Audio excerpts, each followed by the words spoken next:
제주 자연 환경의 고유한 특성을 보호하기 위한 제도가 있습니다. 보전지역관리조례죠. 지난 2019년 더 강화된 내용으로 도의회에서 보전지역관리조례 개정이 추진됐다가 불발됐는데 3년 만에 주민 청구로 다시 도의회에서 다뤄지게 됐습니다. 청구인 대표자죠. 제주녹색당의 부순정 운영위원장과 자세하게 이야기 나눠보겠습니다. 안녕하십니까? 네, 안녕하세요. 네. 자, 시청자분들의 이해를 돕기 위해서 우선 여쭙겠습니다. 이 보전지역관리조례에 어떤 내용들이 담겨 있습니까? 네, 그동안 보전지역관리조례는 난개발에 면죄부를 준다라는 오명을 써왔던 것이 사실인데요. 지금 유례 없는 폭염과 폭우로 많은 시민들이 생존의 위협을 겪고 있는데 이 기후위기 시대에 최우선의 과제는 사실 개발의 방향을 바로잡는 것이어야 한다라는 말씀으로 설명을 시작하겠습니다. 네. 조례를 설명하기 위해서는 특별법을 먼저 살펴봐야 합니다. 제주특별법 제5장에는 다양한 환경과 관련한 규정들이 있는데요. 대표적인 것이 절대보전지역, 상대보전지역, 관리보전지역입니다. 제주 자연환경의 고유한 특성을 보호하기 위해서 이 보전지역들을 지정해 놓은 것인데요. 그럼 보전지역을 지정했으면 관리가 필요하지 않겠습니까? 네. 이 법 규정에 위임받아서 제정된 조례가 제주특별자치도 보전지역 관리에 관한 조례인 것입니다. 특히나 이 중에서 그 절대보전지역 같은 경우에는 한라산 국립공원 그리고 도시지역 그리고 부속 도서를 대상으로 해서 지정이 되는 것이고요. 관리보전지역 같은 경우에는 그 외의 지역, 비도시 지역이겠죠. 읍면 지역을 대상으로 해서 지하수자원, 생태계, 경관 보전 지역을 지정하고 있습니다.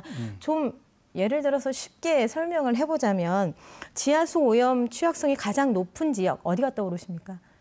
지하수로요? 네, 지하수가 오염될 여지가 있는 제주 특성에 맞는 그런 자연환경, 숨골. 네. 그렇죠. 숨골, 용암동굴, 하천 같은 곳이 지하수 보전관리지역 1등급에 해당하는 것이고요. 그리고 생태계 보전지역 관리등급 1등급에 해당하는 지역은 철새도래지나 멸종위기 야생동물 서식지나 군락지 등을 얘기할 수 있습니다. 그리고 마지막 경관보전지역 1등급도 있지 않겠습니까? 바로 제주의 대표적인 상징물이라고 할 수 있는 오름, 기생화산이 바로 1등급 지역인 것입니다. 그럼 이 조례를 개정해야 한다 했는데 어떤 걸 개정해야 한다는 건가요?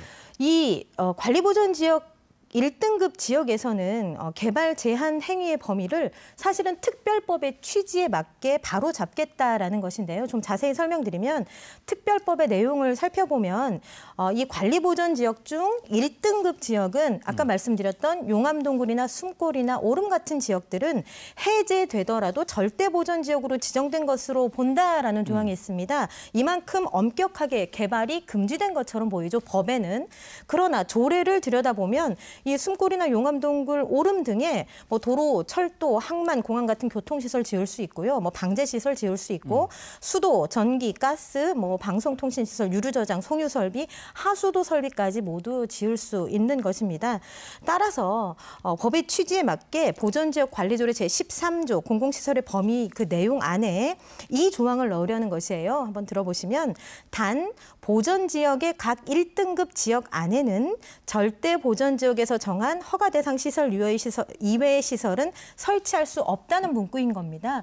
그러니 읍면 지역의 절대 보전지역만큼의 보전 가치가 높은 보전지역 관리 등급 1등급 지역을 절대 보전지역만큼 관리를 강화하겠다는 것이죠. 이렇게 개정하는 목적이 뭔가요? 만약에 대규모 개발 사업이 막 진행된다면 최소한 이 보전지역 관리 지역 1등급 지역을 해제하거나 변경해야 되겠죠. 그런 경우에 반드시 도의회의 승인을 얻는 절차가 마련되게 되는 것입니다. 최소한 난개발의 작은 브레이크라도 만들어질 수 있는 상황인 것이죠.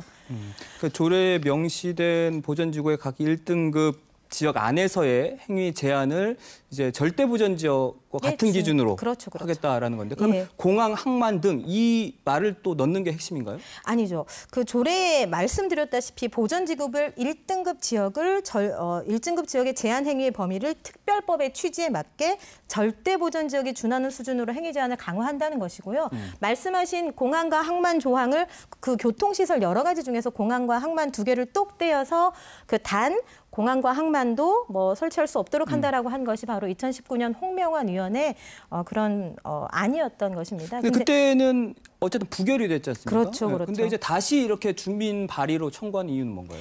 그 당시에 홍명환 의원님이 그 보전지역 관리조례 개정안을 발의하셨을 때 도민의 77.9%가 보전지역 관리조례 개정에 찬성했었습니다. 그러나 도의회에서는 재석의원 40명 중에서 찬성이 19명, 반대가 14명, 기권이 7명이었어요. 네. 과반을 넘으려면 1명이 모자랐던 것이죠. 이렇게 부결이 되고 말았습니다. 사실 제주의 환경 더 이상 파괴하면 안 된다, 지켜야 된다라는 것이 도민들의 민의였는데 그것을 도의회가 받아안지 못한 것. 받아안지 않았던 것이죠. 그렇다면 이렇게 민의를 제대로 반영하지 못하는 경우에 어떻게 해야 되나? 지방행정에 주민들이 직접 참여할 수 있는 주민참여 3법이 있습니다. 주민발안제, 이번 같은 조례를 제정하는 경우가 있고 주민투표제, 그리고 주민소환제가 있지요. 어쨌든 이번에 도민들이 정말 뜻을 모아서 힘겹게 서명을 해서 지금 보전지역관리조례 개정안을 상정한 만큼 이번에는 민의를 대변할 수 있도록 도의회에서 그 역할과 책임을 다해 주실 것을 좀 기대하고 있습니다. 근데 관련해서 일각에서는 이공항 건설을 막으려는 조례 개정 움직임이다, 이렇게 해석하시는 분들도 계시더라고요.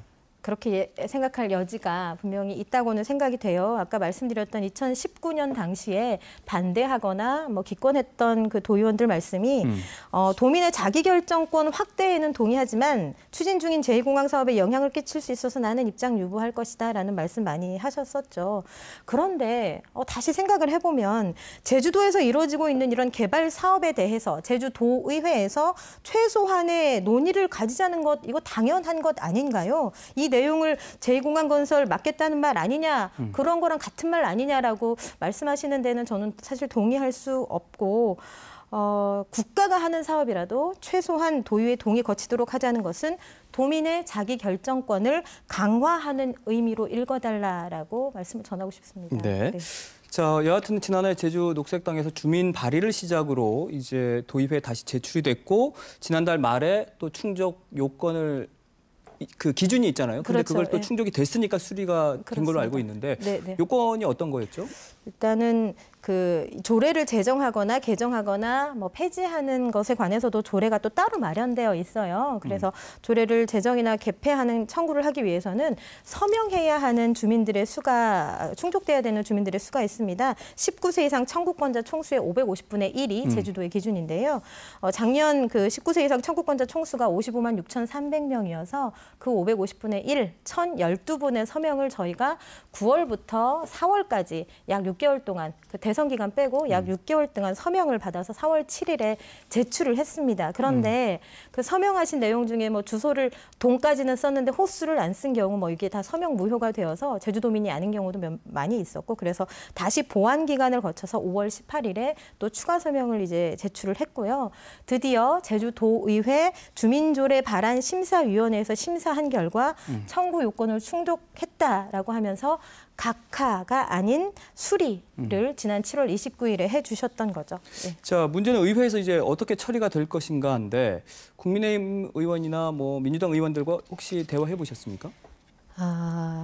직접 대화는 이제 앞으로 해 나가야 되겠지만 지난번 그 KBS 집중진단 제주에 국민의힘 강충룡 원내대표 그리고 민주당의 양영식 원내대표님께서 출연하셔서 이 안에 대해서 의견을 밝혀주셨습니다. 말씀을 들어보면 국민의힘에서는 반대 입장이 명확한 상황이에요. 그런데 강충룡 의원님께서 이제 원내대표 되면서 인터뷰하신 걸 들어보면 제주에서 가장 시급한 문제 3가지, 민생 회복이고 그리고 생명수 지하수 지키는 일이고 그리고 청정제주 지키는 일이다라는 말씀이 있으셨습니다. 어쩌면 같은 결로 갈 수 있는 그런 방안들이 있기 때문에 충분히 말씀을 좀 듣고 싶고요. 민주당 같은 경우에 양혁식 원내대표님께서도 당론을 모으겠다라고 말씀하셨거든요. 이번에는 그 당론 잘 모아질 수 있도록 찾아뵙고 말씀을 잘 나눌 생각입니다. 분명한 것은 도민의 자기결정권을 높이자는 것은 사실은 의회의 권한을 높이는 방안도 될 수 있는 것이거든요. 그래서 도의회에서 반대만 하지는 않을 것이다라고 생각되고 있습니다. 네, 알겠습니다. 명분은 확실한 것 같으니까 이게 또 어떻게 처리가 될지 저희도 관심 있게 지켜보도록 하겠습니다. 네네. 오늘 말씀 고맙습니다. 네, 감사합니다. 네.